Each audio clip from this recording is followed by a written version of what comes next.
భారతదేశంలో మొదట బ్యాలెట్ పద్ధతిలో ఎన్నికలు జరిగేవి. ఈ పద్ధతిలో ఓట్ల లెక్కింపు చాలా ఆలస్యమయ్యేది. ఫలితాల కోసం 2-3 రోజులు వేచి ఉండవలసి వచ్చేది.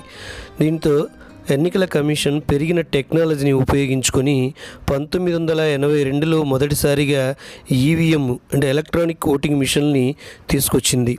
1982-83 ఉప ఎన్నికల్లో దేశవ్యాప్తంగా 10 నియోజకవర్గాల్లో ఎలక్ట్రానిక్ ఓటింగ్ మిషన్ను మొదటిసారిగా ఉపయోగించారు. అయితే 1984 ఆగస్టులో సుప్రీంకోర్టు ఈ ఈవీఎంలను ఉపయోగించరాదని తీర్పు చెప్పింది. అయితే ఆ తర్వాత 1988 డిసెంబర్లో కేంద్ర ప్రభుత్వం సుప్రీంకోర్టును ఒప్పించి దీని వినియోగానికి ఆమోద ముద్ర తీసుకుంది. 2004 నుంచి పూర్తి స్థాయిలో వాడకం మొదలైంది.